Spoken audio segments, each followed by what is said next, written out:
Today, now we're going to switch. We're going to flip, and we're going to identify your ideal prospect. You're going to love this exercise. This might be one of the most important things we do this entire academy, because my goal with you guys is to help you answer 4 questions very clearly to create a very successful prospecting game plan. Who are you talking to? What are you saying to them? How are you saying it? And where are you saying it? So we're going to cover all 4 of those in this academy. Today, it is all about who are you talking to, with a little mix of what are you saying to them. And you're going to see how this is very, very powerful. So let me pull up my slides. All right. So what we are talking about today is identifying your ideal prospect. Before we dive into an exercise we call the 5-star prospect profile, we got to talk about some of the problems I see in the industry today when it comes to identifying your ideal prospect. And the answer is, a lot of people in our industry don't know who their ideal prospect is. So what happens is number one, they try to be all things to all people. There's a lot of agencies out there that think they can help everybody.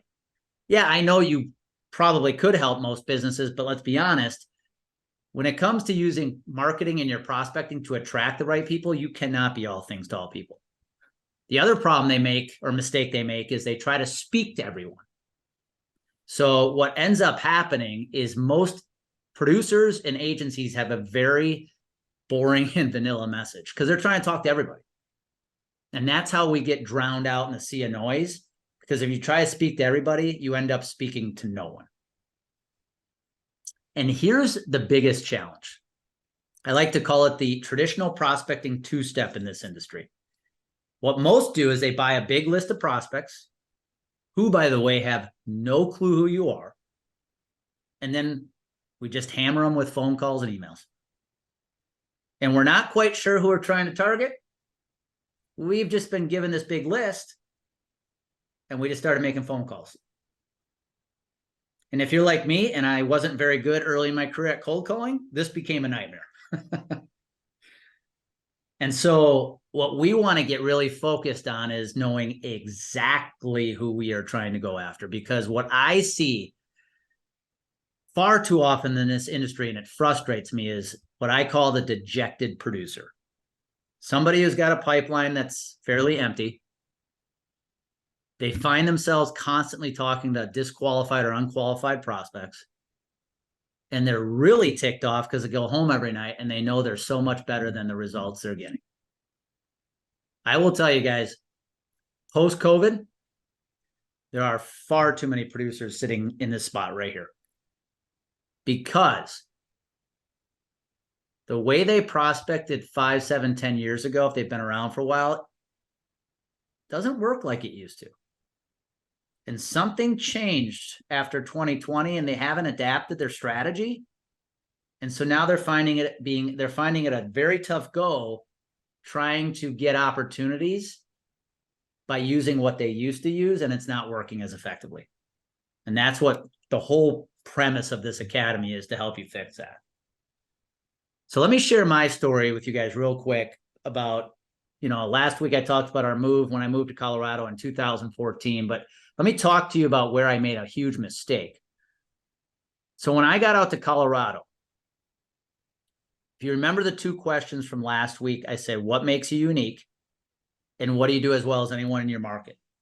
When I answered those questions back then, I said, okay, what makes me unique is I'm probably one of the only former pro baseball players that's selling health insurance. So that's going to be my brand. Ironically, Lockton hired a former Colorado Rocky once I got there. And I'm like, seriously? Now there is actually a Major League Baseball player here selling health insurance. And then I said, what do I do as well as anyone in the market? And I thought at the time was self-funding, because I had come from Wisconsin, where we had been self-funding for years. Colorado, it was a fairly new concept. So I'm like, that's going to be my thing. So off I went, trying to talk to everybody I could talk to about self-funding. I did not really take time to understand who would be a good fit for it. And all I ended up doing was talking to a bunch of unqualified people.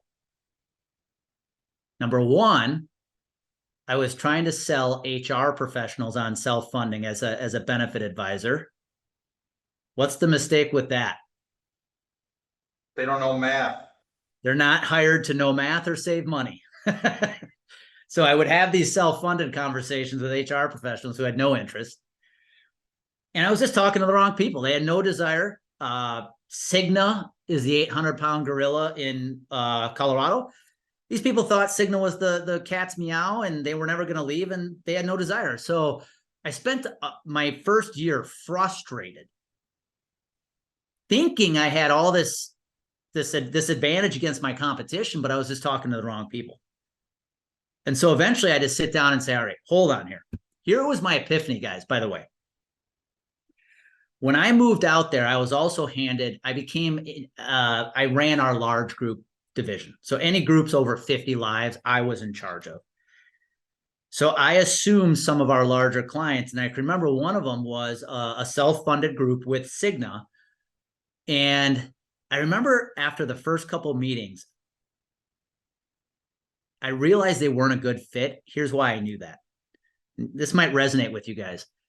Have you ever sat in a meeting with a client where you're like, why am I here? Have you ever had that feeling like this group is so far removed from who I like to work with? Why am I even sitting here? I feel useless. This group, though self-funded, never wanted to do anything I suggested. They literally argued with everything I said. And eventually I would sit in these meetings and go, I have no idea why I'm even here. And it was there I realized, I said, okay, something's got to change. I've got to have a better strategy to make sure I'm bringing the right people into my business, into my book.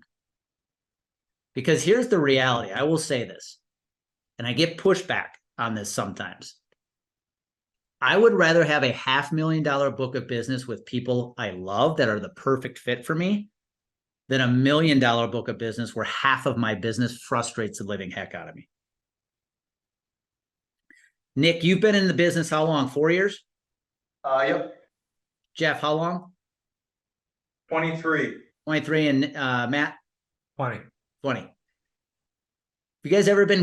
Have you ever brought in that new group that you felt good about, and then like 4 or 5 months later, your account management team's like, really? Why? Why did you bring this one in? This group sucks. They're frustrating. They treat us like crap. I used to be guilty of that, right? I was like, hey, it's revenue. And then we quickly realized, wow, this group is not a good fit for us. So my goal for you today, guys, is to walk you through an exercise that is going to help you create a ton of clarity around who your ideal fit is, not only demographically, but what is known as psychographically. And you'll love this because it's going to create a lot of clarity. Because what I learned was when your ideal prospect is clear, your path to the AOR is near. Once I got very clear who I was trying to talk to and what I was saying to them, I started attracting the right people.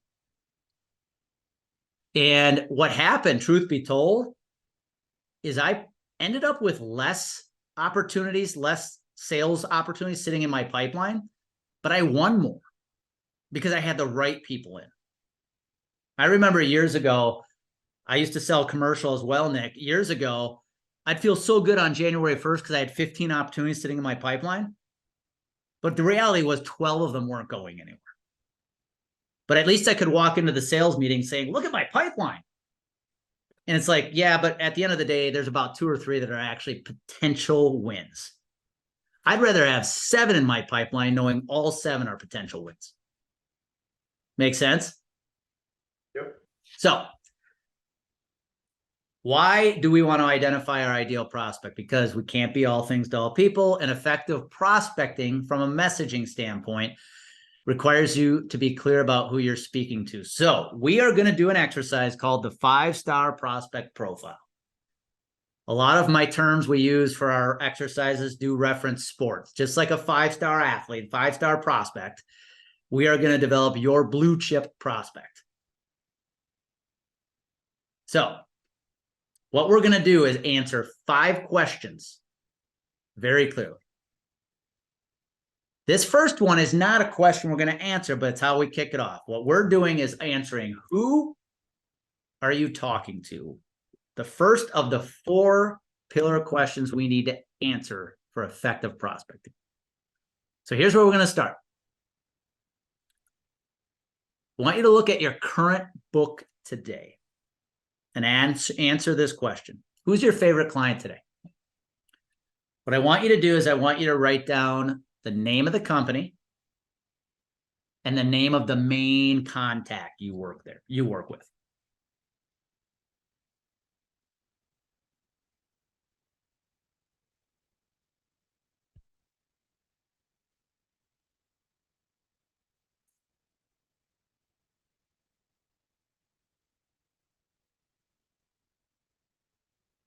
Now, given that, Matt, you're in Cincinnati, Nick and Jeff are up in the Rochester, Syracuse area, I think we're safe to share these because we're not competing directly. So, Matt, who is your favorite client today? So, because I recently started a new front 11 months ago, my favorite client goes back to Mercer. That's cool. That's And fine. It was a company called Ryan Stahl, Okay. and the HR person was Amy Meyer. I used to Right. tell her all the time they were the poster child as far as how a client should act. in a Perfect. first And moment. we're gonna clearly lay out why. Okay. Nick, favorite client. Shaler Construction, Okay. and my point of contact is Rick Shaler, who is the owner. Okay. And Jeff. Rapid Deployable Systems. They, so when I started here 6 months ago, I was given about 16 customers. They're one of my 2 new customers that I've brought on. Okay. And Who's your my main contact? Peggy Anderson, What's her position? Director of HR. Perfect. Okay. We're going to start with those names in mind for the next question. Next question we got to answer is why. Now, there is only one answer there's one answer you can't give. And that is because I make the most money on them, Andy. There's got to be a better reason they're your favorite. Because these people the reason you wrote them down is they let you do your best work. Hands down. You called it the poster child of the ideal client, Matt, right? Now, there are 2 ways we identify why they're the best fit. There are demographics and there are psychographics. The demographics are what all of us on this call have been taught. So demographics are location, number of employees, revenue, industry. For the benefits people, maybe it's because they're self-funded or they're fully insured, whatever it is. Here's what I want you to do. I want you to make a short list of the demographics. Is it because of where they're located, because of the size of the group, industry they're in? What makes them a good fit demographically? Make a short list. And it could include their job title. Hey, she's an HR professional and I work with HR people. Good.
if you got a good list and you're done, just kind of look back at the camera so I know you're done. Jeff, let's start with you. What's on your list? Yeah, so, why are they my favorite client? They need help and they let me help them. They're an out-of-state company. They're headquartered in Georgia, and they bought a company in New York, so they're unfamiliar with the laws and rules in New York. So they're looking for help. They need help, and she's Okay, easy to so work I with. want everybody to listen to this. This is where my coaching hat comes on, and I'm going to dissect what you just said, Matt, and help you out here because that was good. So here's what I heard you say. You like working with multi-state businesses, dealing with multi-state benefit complexities. So a demographic would be multi-state benefit complexities. Do you like the fact they are out of state? I mean, I guess I would say not necessarily, but in this situation, it works. Okay. How many employees do they have? About 80. Do you like working with a specific size? I mean, the bigger the better, right? So Do you like 50 to 250, 50 to Yeah. 500? yeah, 50 to 500. Okay, write that down, 50 to 500. And you work with the HR director. Do you tend to work with HR professionals more than maybe CFO, CEO? It depends on the company, but that seems to be the case. Do you like it, by the way, when they have, like what I heard you say is they've acquired some companies, which has created some benefit complexity, right? Do you like that when you walk into that complexity? Yeah. Okay, write benefit complexity down too. We're going to get to your other comments in a second. Nick, what's on your list demographically? So I guess this wouldn't really entail like personal connection, right? This would be Okay. the opposite of that. Correct? Yep.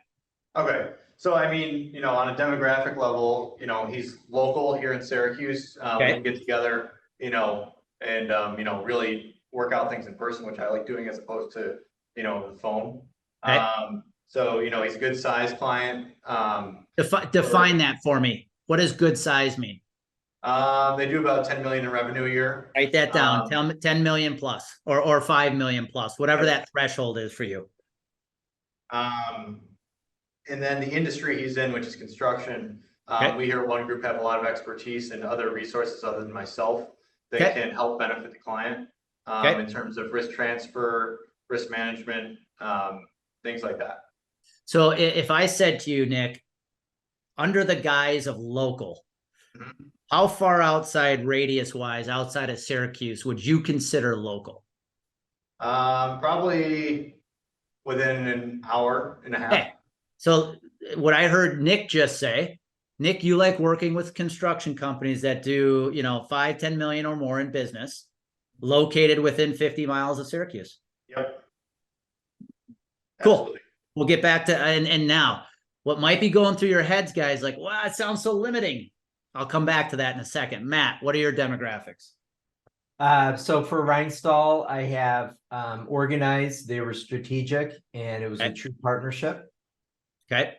They have 120 employees Okay. located out just outside of Cincinnati in Mason, Ohio. Okay. Revenue from a commission standpoint, $85,000, and they were in the manufacturing aircraft tooling industry. Okay. So couple demographics.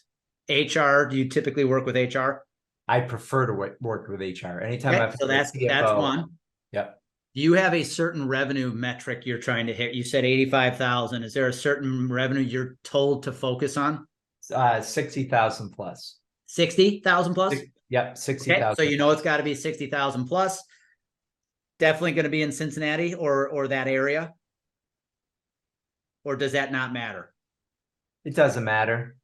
Is it more preferred if it's local? It's more preferred. I'd say tri-state, Andy, Ohio, Kentucky, Indiana. Okay, tri-state area.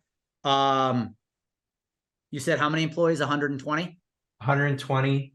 So to hit that 60 plus, what are you focused on? Probably 100 plus? 100 plus, I'd Okay. say 100 to 2,000. Candidly, when Okay. you get above 2,000, that starts to get into some other areas of resources. And does it matter that they're in manufacturing, or are you actually trying to specifically target certain industries? Right now, that was going to be one of my questions. I can go either way. I've had either way. Okay. In Greater Cincinnati, it tends to be healthcare, marketing, and manufacturing. Okay. But then you can also get into some of the other industries. I will tell for the benefits. So Jeff, this applies to you too. When it comes to industry specific for benefits, what I tend to hear people saying, is, are you a better fit for blue collar or white collar? Okay. Right. That's a good way to delineate that. Cause like in your industry, in your market, Matt, you said healthcare, marketing, and manufacturing. Yeah. The first two are definitely first one's definitely a white collar. Yeah. Marketing, probably more white collar. And then manufacturing would be blue collars. A lot of benefit advisors find that depending on what they talk about or how they do things, one or the other is probably a good fit. I knew for my example, what I was trying to do as an advisor, a law firm, an accounting firm probably wasn't a good fit for me. Got it. Because I was all about cost containment. And I knew there were law firms that were proud they spent as much as they spent on benefits. Right. I'm like, I can't help these people. So knowing that from that standpoint can be helpful. Now, before we get into the next step, what I loved about what we just did there. So Matt, read out the first two things you have on your list. Organized, strategic. Okay. Jeff, read out the first one or two things you have on your list. Of the demographics list? Yeah, when the list I had you just read, it was the first one or two things you read. Yeah, they need help and they let me help them. Perfect. Cool. This happens every time we do this exercise. When I say, hey, let's lay out the demographics, what you two just did is start to lay out the psychographics. Okay. So think of demographics from an athletic standpoint: height, weight, speed, right? That's a demographic of an athlete. Now what we're about to do is look at the psychographics. How does that athlete think? How do they operate when they're on the field? Right? It's one thing to be viewed as a prospect on paper. Now it's to watch the prospect in real time to see if they're a good fit. That's what we're going to talk about with psychographics. The other thing I want to bring up though is when you start putting these parameters on who your ideal prospect is, you can feel like, wait, am I going to be too limiting here, too narrow? Remember what the goal is here is we're developing a marketing message, a strategy that's going to go help you guys find the right people. Now, if you target certain people with your marketing, it does not mean other opportunities won't come in. We're just setting up a way for you to say, all right, I know who the best fit is for me and my team. I'm going to use my message to go out and find them. But it is not limiting us from helping other people. Does that make sense? Yep. Cool. So let's talk about psychographics. This is, again, now let's get inside the brain of these prospects, these clients. How do they operate on the field? So what I want you to do, and Jeff and Matt, you're just going to migrate the first two statements to this list. Think about the psychographics of these clients. Think about it this way. When it comes to what you sell, what do they believe? What do these people stand for as people, as individuals? How do they make decisions? How do they treat you? I want you to take time and make a short list. Start with, what do these people believe about what I sell, whether it be commercial insurance or health insurance? What do they stand for? Now, when I say beliefs and stances, guys, I'm not talking politics, religion, things like that. I'm just saying, what do they believe and what do they stand for when it comes to what you do? Make a short list. There's a reason you love working with them.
All right, Matt, what do you got?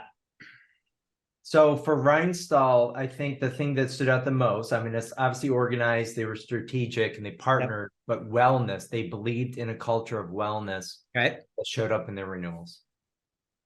So they were reaping the rewards Yes. of their efforts. Yep. Okay. If I said, all right, Matt, let's not overcomplicate this. You sell benefits, you sell health insurance. How do they view benefits as a company? How do they view health insurance? They viewed health insurance as a benefit to their employees, but that Okay. everyone had a collective responsibility to be proactive in their health. Okay, so this is a company that understands they have an obligation to provide what they provide. Yep. But they also believe their employees must be accountable for maintaining a level of health. Correct. Although Right. they were 120 employees, they were self-funded. So that mentality permeated. So write that down. That's a very key trait right there.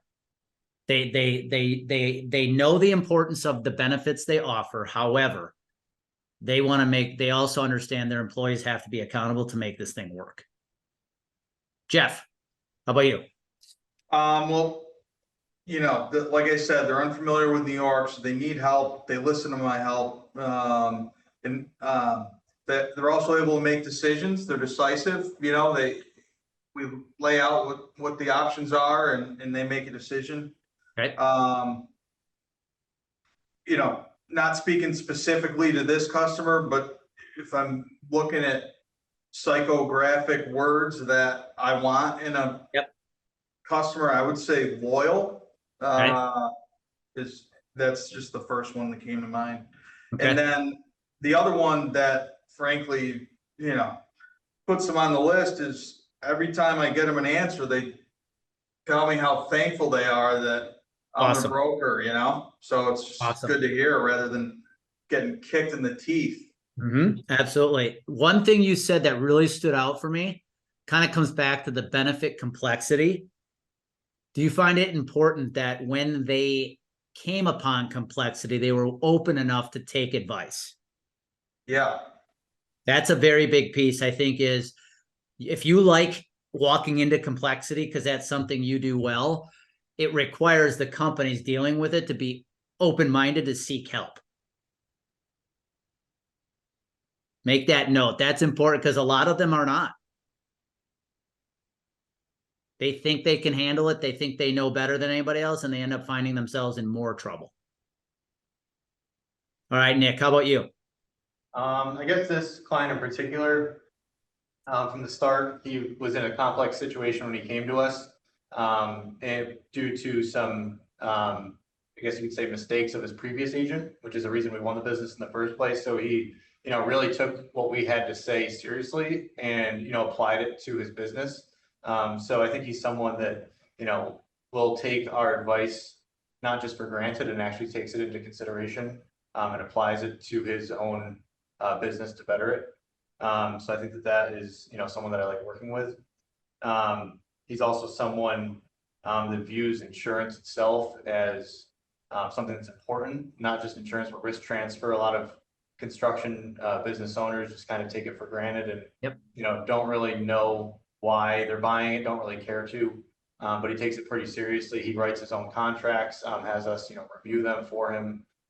So he's a very detailed person, and I like working with him for some of those reasons. I like what you said. There was something that popped that said, he's a guy he doesn't just buy insurance because he has to. He wants to know why he's buying it and what he's buying.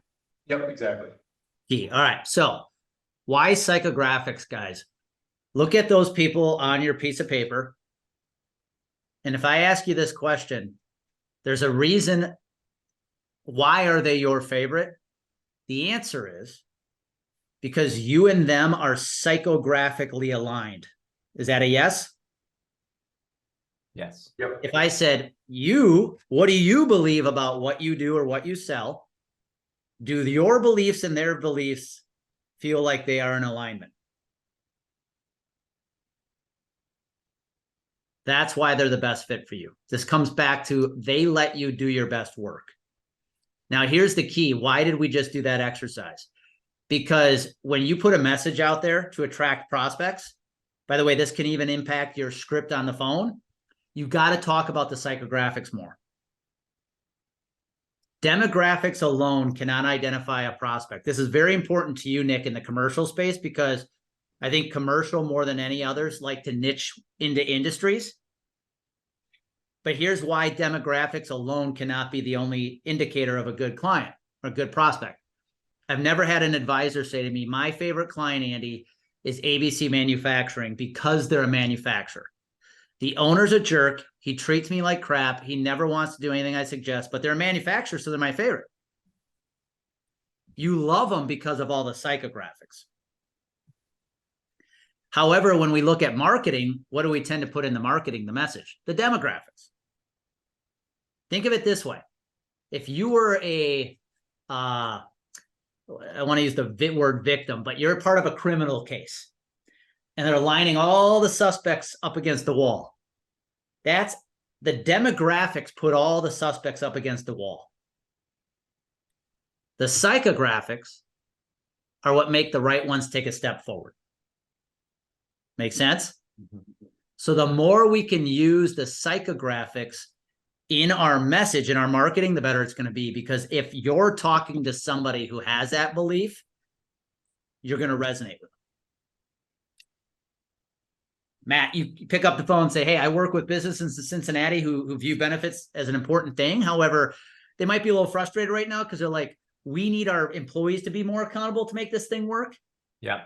And you start using stuff like that, the people that are like, yeah, you know, they're going to be good fits.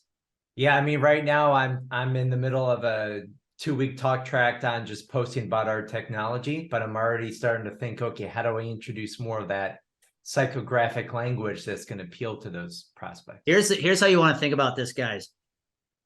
If you can rent space in a prospect's brain, in their head, you're doing the good thing.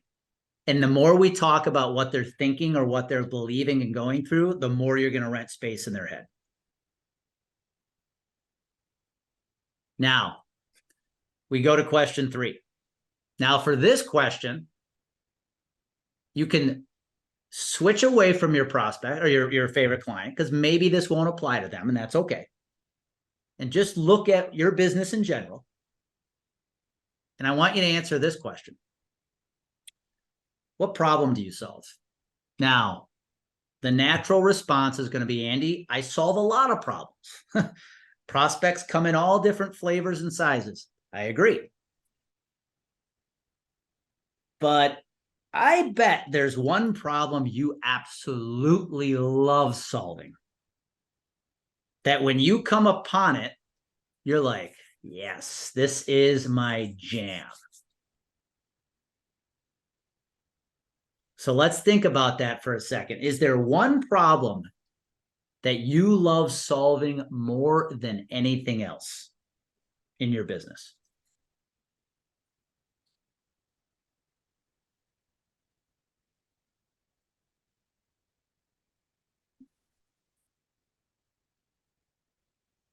Think of it this way, guys. Is there a problem that lights you up? Problem that gets you fired up? Is there something you're out to fight every day? Like, I'm fighting this injustice because it's my prospects and clients are getting killed by this and I want to fix it. There's typically one problem that really triggers you more than anything else.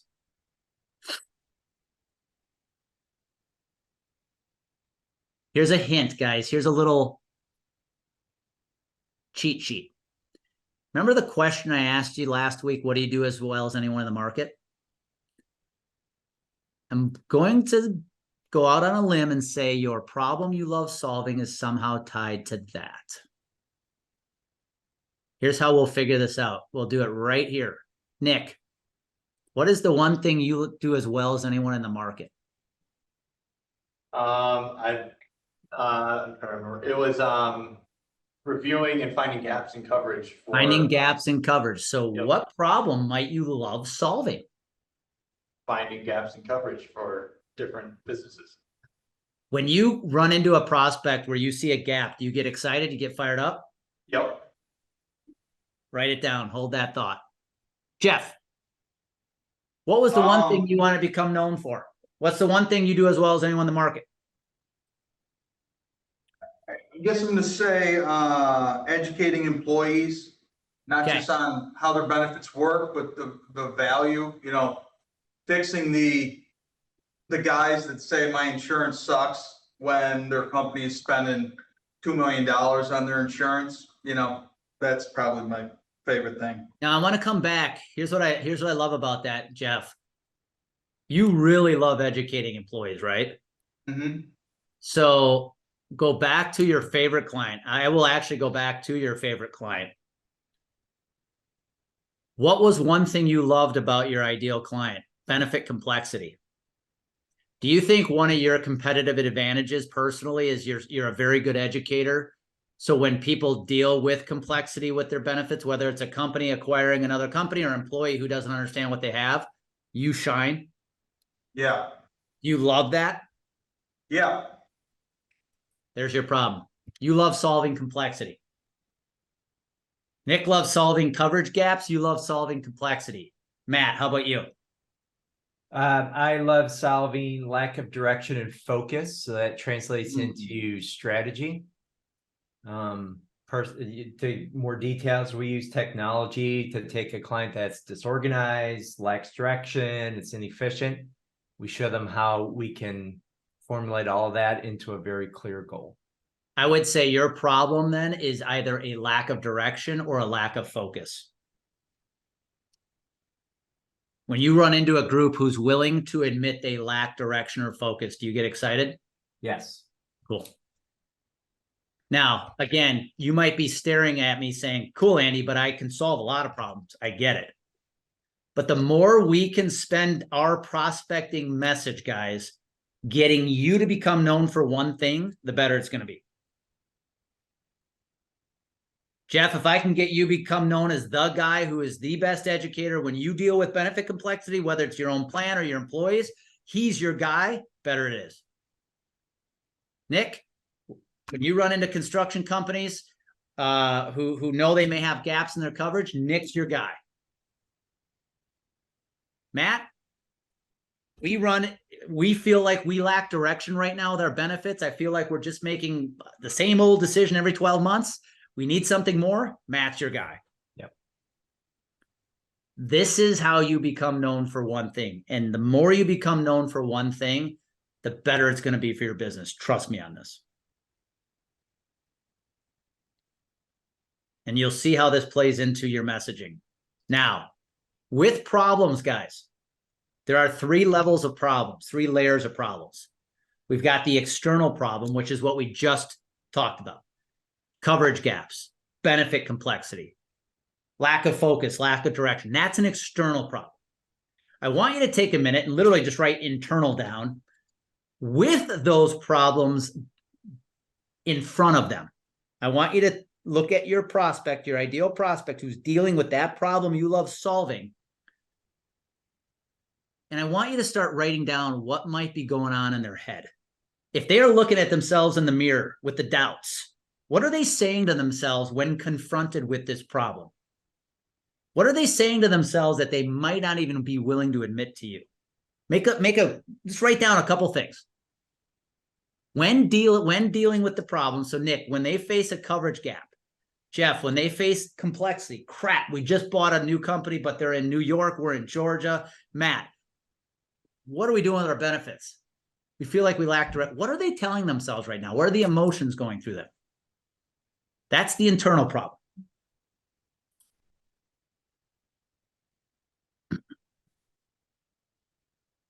Like I said, think of it this way. They're looking at themselves in the mirror. They know they're dealing with this problem. What is keeping them up at night?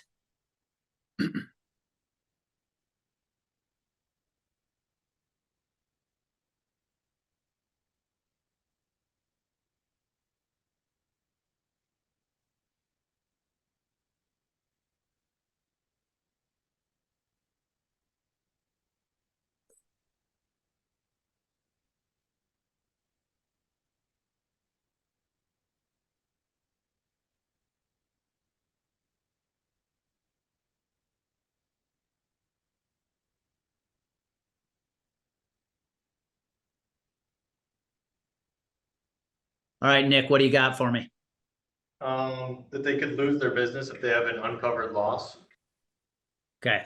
So that fear of what happens if I have a loss that's not covered? Yep. Am I confident? Are these people, when they know they have a coverage gap, what happens?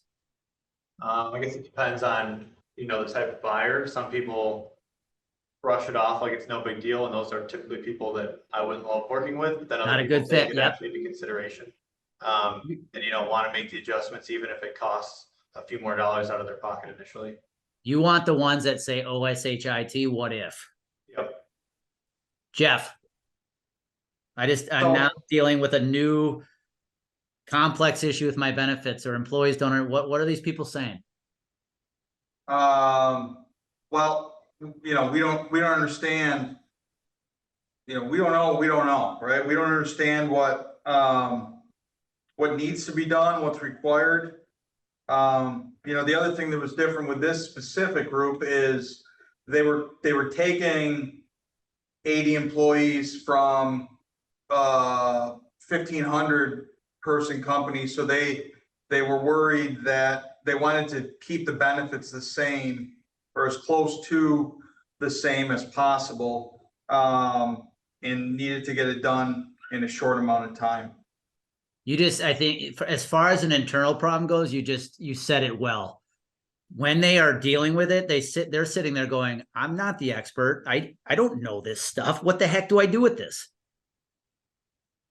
That's very key. Matt, company recognizes it's lacks focus or direction. What are they saying to themselves? Yeah, so they're saying to themselves, health insurance is confusing and complex.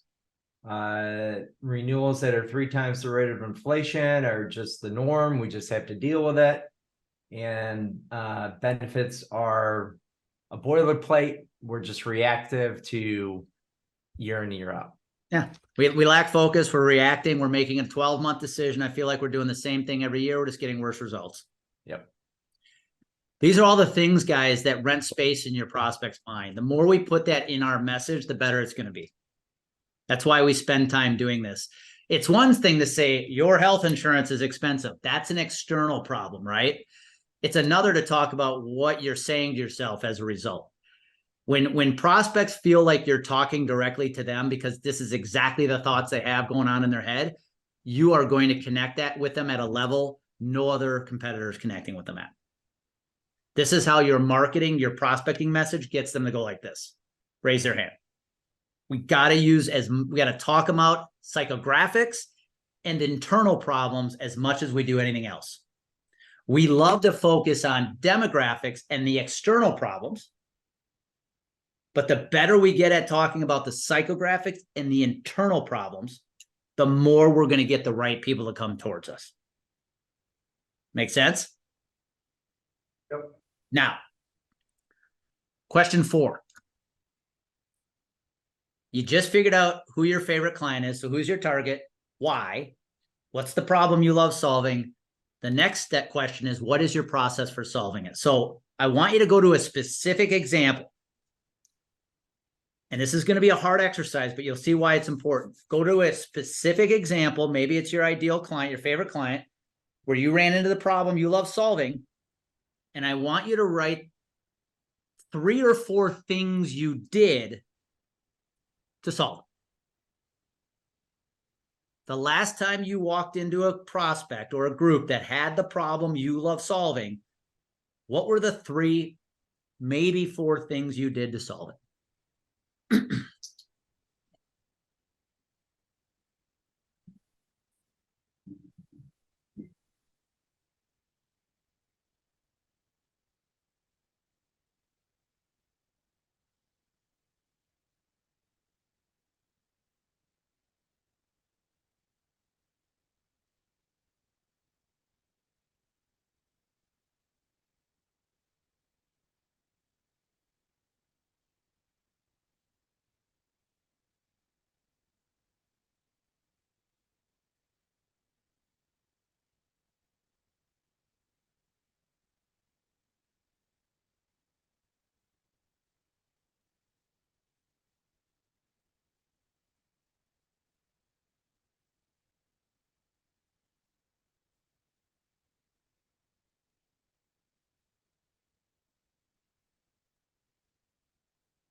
Now, before we go any farther, I want to ask a question of both of you, both companies here. Matt, does Newfront have a specific sales process that you follow that is named or branded?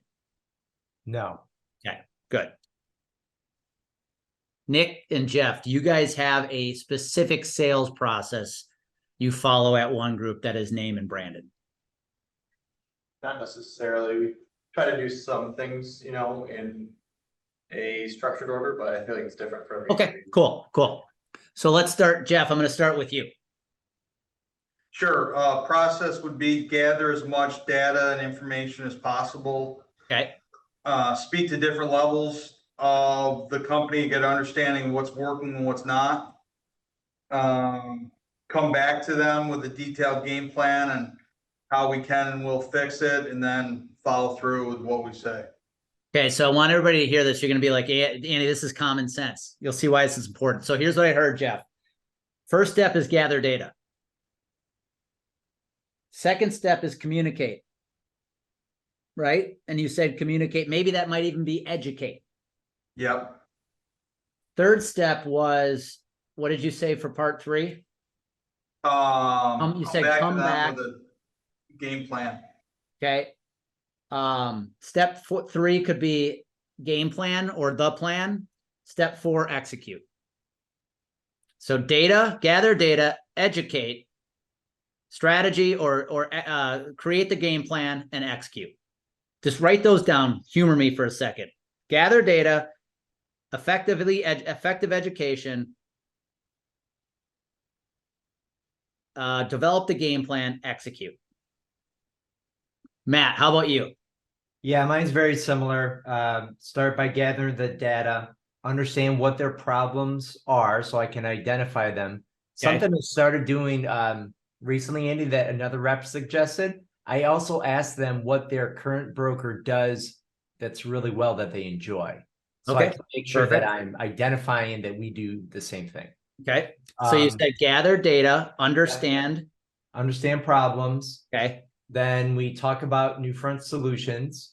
Okay. And then we talk about strategy, next steps. What does that look like for the next 1, 2, 3? Okay, so here's an idea for you on this one. This is why it helps to have the group be smaller. I can't do this with a bigger group, but the three of you, we can do some live coaching. I heard you say gather data. So data is step 1. Step 2, identify. Step 3, execute. You'll see what I'm talking about there. Nick, coverage gaps. How'd you fix them? So step 1, review current policies, public information about the data or about the company. So again, gather data essentially. 2, go back to the insured with questions about their business to truly understand their exposures and business model. Okay. So, you know, gather additional information from the insured that I couldn't find elsewhere. And then present a findings presentation with the data that was collected, and make recommendations to the current program to fill in gaps that were found in coverage. And then, you know, either allow them to take those recommendations into consideration when going to market, or, you know, evaluate what their exposure could be if they leave it uninsured. What was the first step again? Yeah, review current policies, public information about the company, Okay. etc. So for you, if I were you, number 1 would be identify gaps. Yep. That's what you're doing by reviewing. Okay. What did you say about assess? Step 2. Go back to the insured with questions about their business to understand their exposures and business You could model. say like complete an assessment. That's kind of an Yep. assessment. Yep. Make recommendations.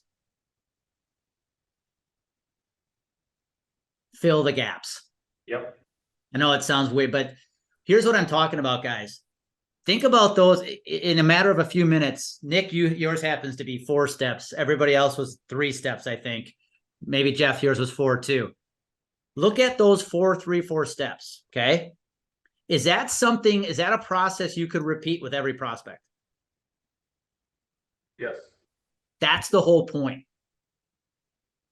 Is if you're out trying to attract the right people, and you know what problem you love solving and you're trying to solve, that process is something you should be repeating with every single prospect. Now, here's the funny thing. If you run into a prospect with a different problem, I'm willing to bet you can still use the same process. But the whole point is, guys, here's where the game changes. If you have a process you use to help people solve this problem you love solving that you can repeat every time, your job now is to actually go find prospects and interview them as much as they interview you to see if they're a fit for your process. Nick, if you're going to be the coverage gap guy and you've got the process you use to go help them identify the gap, assess where they are, fill the gap, be that guy. That's your guy. I got to go find people who are a fit for that. Yep. Jeff, complexity. You got a very set process that you use to help fix any kind of benefit complexity. It's about gathering data. It's about effective education. It's about developing the game plan and executing. Now your job is to go interview people to see who's a good fit for it. Because here's the funny thing too, guys, and then I'll go off on a little side tangent. Nick, how many wins do you need in the next 12 months to have a really good year? Say 10. 10 AORs. Okay. Jeff. 3. 3. Matt. 8. 8. Why not go out and meet with prospects and tell them that? Why not sell with a little exclusivity? Why not go out with the confidence you have a process you can help fix their problem and say, I'm looking to work with 10 people this year, 3 people, 8 people. Are you going to be one of them? Because if you got this problem, we do it better than anybody else. Now, I'm not saying that you see where I'm going with this? The funny thing is, at the end of the day, you guys don't need a ton of wins to have a damn good year. But if you go out with the confidence that I have a process that I can repeat to fix the problem I love solving, even if I run into other problems, I've got a process. Now your job is to go find the right prospects. And when we get into content, you're going to see how you can become known as that guy for that problem with your content. Because the last question we have, does this make sense, guys? Yes. I'll share with our example. Ours at Complete Game is called the Complete Game Marketing Playbook. This is our process that we use to solve your problems. You're going through the whole thing over these 12 weeks. So my challenge to you is, when you got a process, give it a name. Brand it a little bit, because here's what happens. You're no longer selling a bunch of products to your prospects. You're selling a process. Your process becomes the product.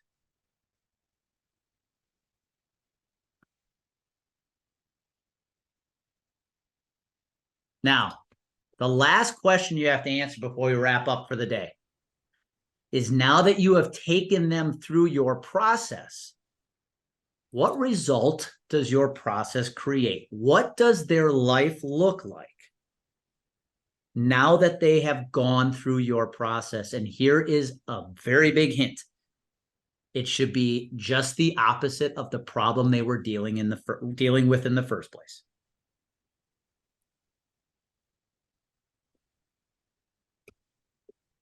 So we'll workshop this real quick. Jeff, I'm dealing with a complex issue here. I don't know what I don't know. I'm struggling. I've gone through your process now. What does my life look like? It's simplified, easy to understand, easy to communicate to your employees. Boom. Nick, got a Peace of gap. mind. You've discovered a gap. What's my life look like now? Peace of mind. You can sleep better at night knowing you're covered. I know I've got everything covered if something happens. Whew, sweet. Peace of mind. Think about the words you guys are saying, by the way. Confident, peace of mind. Those are key. Matt, I feel out of control. We lack direction. I got Matt in my life now. What is it like? You're going to have clarity. You're going to have Boom. efficiency. Better outcomes and decisions are made. Boom. Here's the point, guys. We just answered 5 very important questions about who your best prospects are. I hope in a matter of 20, 25 minutes, you feel like do you have a little clarity? Like, okay, this is actually a good picture of who I want to go after. Yep. Because the secret, guys, is at the end of the day, the riches are in the psychographic niches. Remember what I said, the four of us have been taught how to put out the demographics and the external problem. They're important, but the better you get at talking about the psychographics and talking about the internal struggles, the better you're going to be. We're going to get the right people. Yep, that's us. Because here's what we're setting the stage for next week. You're going to learn how to storytell with your prospecting, which is a gift if you can do it. Because every story in history has been told this way. There is a character who is your prospect, who has a goal, but they have a problem keeping them from the goal. Therefore, they need a guide, you, because you have a plan that's going to help them have success and avoid failure. What we just uncovered so far is the problem, your plan, your process, and success. Next week, we're going to go, right, cool. How do we turn this into a prospecting message we can go use, even in our cold calling?